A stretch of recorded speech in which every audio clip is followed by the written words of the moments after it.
بسم اللہ الرحمن الرحیم۔ السلام علیکم عزیز طلباء، میرا نام محمد خلیل ہے، میں اردو کا ٹیچر ہوں۔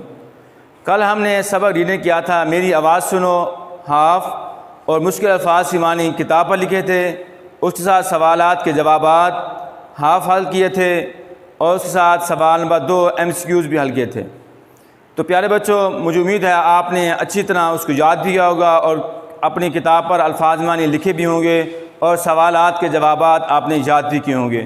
تو آج ہمارے پاس سبق وہ یہ ہے میری آواز سنو، ریڈنگ کریں گے آدھا، سبق دوسرا اور سوالات کے جوابات 6، 7، 8، 9، 10 اور اس کے ساتھ ہمارے پاس لاسٹ میں ہے کہانی ہے 3 دوست اور سونے کی اینٹ۔ تو سب سے پہلے ریڈنگ کرتے ہیں، آپ بک کا پیج نمبر 57 دیکھیں گے اور اس کا لاسٹ لائن دیکھیں گے۔ تم انسان کیسی مخلوق ہو، مجھے دھرتی ماتا، دھرتی زمین اور مادر وطن کہتے ہو، مادر وطن، وطن کی ماں، سنگ دل اولاد کی ماں کے ساتھ ایسا، سنگ دل ظالم، پیج نمبر 58۔ سلوک نہیں کرتی، سلوک برتاؤ جیسا تم میرے ساتھ روا رکھتے ہو، مجھے بتاؤ تم کیسے بیٹے ہو جو اپنی ماں کو سستاتے ہو، طرح طرح کے دکھ دیتے ہو، اس کے حسن کو غارت کرنے کا سامان کرتے ہو، غارت تباہ۔ کچھ دل درد رکھنے والے انسان میرے بچاؤ کے لیے تدبیریں کرتے رہتے ہیں، انہی کی کوششوں سے ہر سال دنیا بھر میں 22 اپریل کو یوم ارض منایا جاتا ہے، یوم ارض زمین کا دن، یوم ارض زمین کا دن منایا جاتا ہے۔ اس دن کے منانے کی غرض و غایت مقصد انسان کو ان خطرات سے آگاہ کرنا ہے جن سے میرا قدرتی ماحول بگڑتا جا رہا ہے۔ تم طالب علم ہو، مجھے تم سے بہت امیدیں ہیں، تم بہت کچھ کر سکتے ہو، میں تمہارے آگے ہاتھ جوڑتی ہوں، خدا را مجھے تباہ ہونے سے بچا لو، خدا را اللہ کے لیے۔ اگر تم میں ہر طالب علم ایک پودا لگائے اور اس کو پروان چڑھائے پرورش کرنا تو میرے سینے پر کروڑوں کی تعداد میں درخت موجود ہوں۔ آج کل جسے دیکھو موٹر سائیکل اور کار بھگائے پھرتا ہے، اگر تم اس کی جگہ سائیکل کی سواری اختیار کر لو تو دھواں میں کمی واقع ہو جائے گی۔ چین تم سے کہیں ترقی یافتہ ملک ہے، جب انہیں سائیکل کی سواری میں آر محسوس نہیں ہوتی، شرم، تو تمہیں سائیکل پر سوار ہوتے کیوں شرم آتی ہے؟ پلاسٹک کے تھیلے بھی میرے لیے شدید خطرہ ہیں، شدید بہت زیادہ، کس طرح ان پر پابندی لگوا دو۔ اور ہاں، کارخانے داروں تک بھی میرا یہ پیغام پہنچاؤ کہ ایسی تدابیر اختیار کریں جن سے قدرتی ماحول کو کم سے کم نقصان پہنچے۔ تم کیا سوچ رہے ہو، یہی نہ کہ اتنا بڑا کام اور میں ننھا سا طالب علم، مجھ اکیلے سے کیا بن پائے گا، یہ دل سے نکال دو۔ یاد رکھو، قطرہ قطرہ مل کر دریا بن جاتا ہے۔ تم اپنے حصے کی شمع روشن کرو، شمع سے شمع جلے گی تو سارا ماحول روشن ہو جائے گا۔ تو عزیز طلباء، ریڈنگ مکمل ہوئی، اب سوالات کے جوابات ہم حل کرتے ہیں۔ تو آپ بک کا پیج نمبر کھولیں گے 59 کھولیں گے اور سوال ہمارے پاس ہے، پودے لگانے سے زمین پر کیا تبدیلی آ سکتی ہے؟ جواب، پودے لگانے سے آکسیجن وافر مقدار میں پیدا ہوگی جس سے زمین کا ماحول خوشگوار ہو جائے گا۔ جواب دوبارہ بھی کرتا ہوں، توجہ سننا، پودے لگانے سے آکسیجن وافر مقدار میں پیدا ہوگی جس سے زمین کا ماحول خوشگوار ہو جائے گا۔ اب سوال نمبر 7 ہے، آبی مخلوق سے کون سی مخلوق مراد ہے؟ جواب، آبی مخلوق سے مراد پانی میں رہنے والے جاندار ہیں، آبی مخلوق سے مراد پانی میں رہنے والے جاندار ہیں۔ اس بعد سوال ہے، زہریلے پانی کے آبی مخلوق پر کیا اثرات پڑتے ہیں؟ جواب، زہریلے پانی سے آبی مخلوق مر جاتی ہے، زہریلے پانی سے آبی مخلوق مر جاتی ہے۔ سوال، یوم ارض کیوں منایا جاتا ہے؟ جواب، یوم ارض منانے کا مقصد یہ ہے کہ انسان ان خطرات سے آگاہ ہو سکے جن کی وجہ سے زمین کا قدرتی ماحول خراب ہو سکتا ہے۔ یوم ارض منانے کا مقصد یہ ہے کہ انسان ان خطرات سے آگاہ ہو سکے جس کی وجہ سے زمین کا قدرتی ماحول خراب ہو سکتا ہے۔ لاسٹ سوال ہے، قدرتی ماحول کو بچانے کے لیے آپ کیا کر سکتے ہیں؟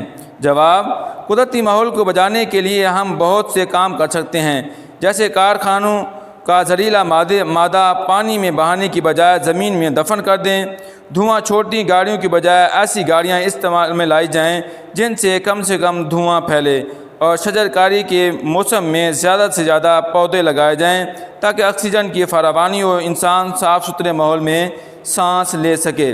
تو ہمارے سوالات کے جوابات مکمل ہو چکے ہیں۔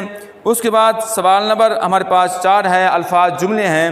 پہلا ہے حلیہ بگاڑنا۔ تھانے دار نے مار کر چور کا حلیہ بگاڑ دیا۔ تھانے دار نے مار کر چور کا حلیہ بگاڑ دیا۔ دوسرے نمبر پر ہے زیر آب۔ سیلاب سے کئی علاقے زیر آب ہو گئے۔ تیسرے نمبر پر ہے آہیں بھرنا۔ ماں بیٹے کی جدائی میں دن رات آہیں بھرتی رہتی ہے۔ چوتھے نمبر پر ہے رواں دواں۔ سڑک پر ٹریفک رواں دواں تھی۔ پانچواں نمبر دو بھر ہونا۔ پاؤں پر زخم کی وجہ سے اکرم کا چلنا پھرنا دو بھر ہو گیا۔ کانوں کے پردے پھٹ جانا۔ میلے میں اس قدر شور تھا کہ مجھے محسوس ہوا کہ شاید میرے کانوں کے پردے پھٹ جائیں گے۔ ساتویں نمبر پر ہے بے تحاشا۔ شیر کو دیکھ کر کسان نے بے تحاشا بھاگنا شروع کر دیا۔ آٹھویں نمبر پر ہے کان پر جوں نہ رنگنا۔ میں نے اکبر سے کہا کہ وہ برے لڑکوں کی صحبت میں نہ بیٹھا کرے، مگر اس کے کان پر جوں نہیں رنگتی۔ 9 نمبر پہ ہے منہ کے موت میں جانا۔ سانپ کے کانٹے کی وجہ سے اکرم موت کے منہ میں چلا گیا۔ 10واں ہے روا رکھنا۔ ہر کسی سے مساوی سلوک روا رکھنا چاہیے۔ لاسٹ ہے پروان چڑھانا۔ مالی نے محنت سے پودوں کو پروان چڑھایا۔ تو اس کے بعد ہمارے پاس سوال پیج نمبر 61۔ سوال نمبر 5 ہے الفاظ کے متضاد۔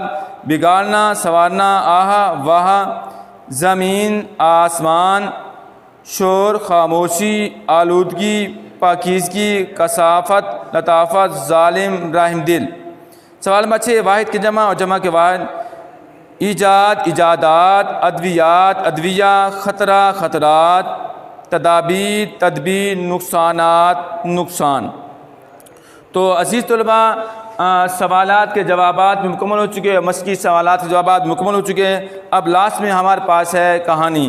تو کہانی کا مقصد یہ ہوتا ہے کہ اگر اخلاقی نتیجہ دیا ہوا ہو تو آپ ایسی کہانی منتخب کریں جو اس اخلاقی نتیجے کو زیادہ سے زیادہ واضح کرتی ہو۔ اگر کہانی کا عنوان دیا گیا ہے تو اس کے مطابق کہانی لکھ کر آخر میں اس سے حاصل ہونے والا اخلاقی نتیجہ عنوان دے کر ضرور لکھیے۔ اگر کہانی کا خاکہ دیا گیا اور صرف خالی جگہ پر کرنا کافی نہ سمجھیں، بلکہ اس خاکے کی مدد سے مکمل کہانی خود بنائیں، اور جو کہانی آپ کو تحریر کرنا اس کے واقعات ذہن میں نشین کر لیجئے۔ اور کہانی کیونکہ ماضی میں کا واقعہ ہوتی ہے تو اس میں پھر ماضی میں ہمیشہ لکھیے۔ دیکھیے ہمارے پاس کہانی ہے 3 دوست اور سونے کی اینٹ۔ انسان جس چیز کا حقدار ہو اس سے زیادہ کی خواہش کرنا حرص، طمع یا لالچ کراتا ہے۔ یہ بدترین عادت ہے۔ حرص انسان کو اندھا کر دیتی ہے، اسے ظلم اور زیادتی پر آمادہ تیار کرتی ہے۔ لیکن وہ جو کہا گیا ہے کہ حرص لمع طالت کے 3 حرف ہیں اور تینوں خالی ہیں، حریص آدمی کو محرومی اور بے عزتی کے سوا کچھ حاصل نہیں ہوتا۔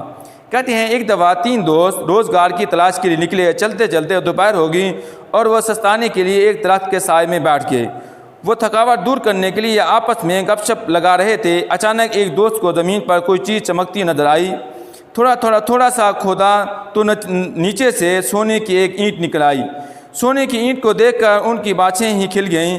سوچنے لگے اللہ کے دینے کے ڈھنگ بھی نرالے ہیں، دیتا ہے تو چھپر پھاڑ کر دیتا ہے۔ انہوں نے فیصلہ کر لیا کہ تینوں دوست سونے کی اینٹ کو بیچ کر رقم آپس میں برابر تقسیم کر لیں گے۔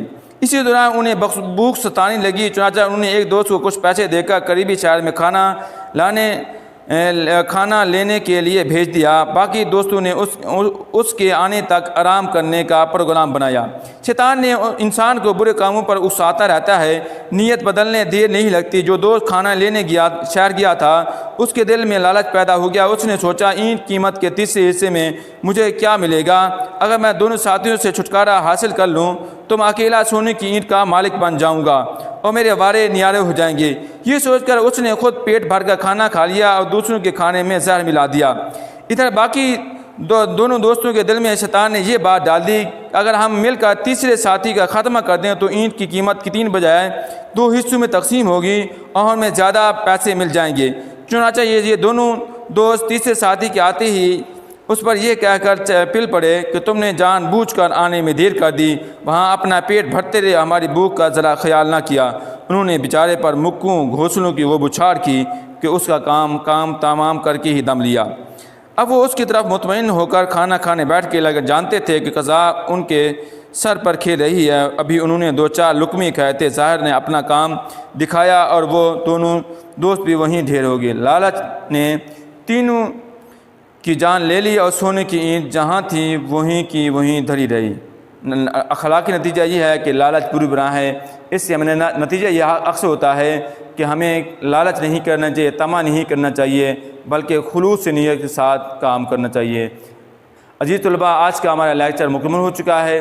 کوئی بات سمجھ نہ آئی ہو آپ مجھے کال بھی کر سکتے ہیں، واٹس ایپ بھی کر سکتے ہیں، میسیج بھی کر سکتے ہیں۔ اللہ تعالیٰ آپ کا حامی و ناصر ہو۔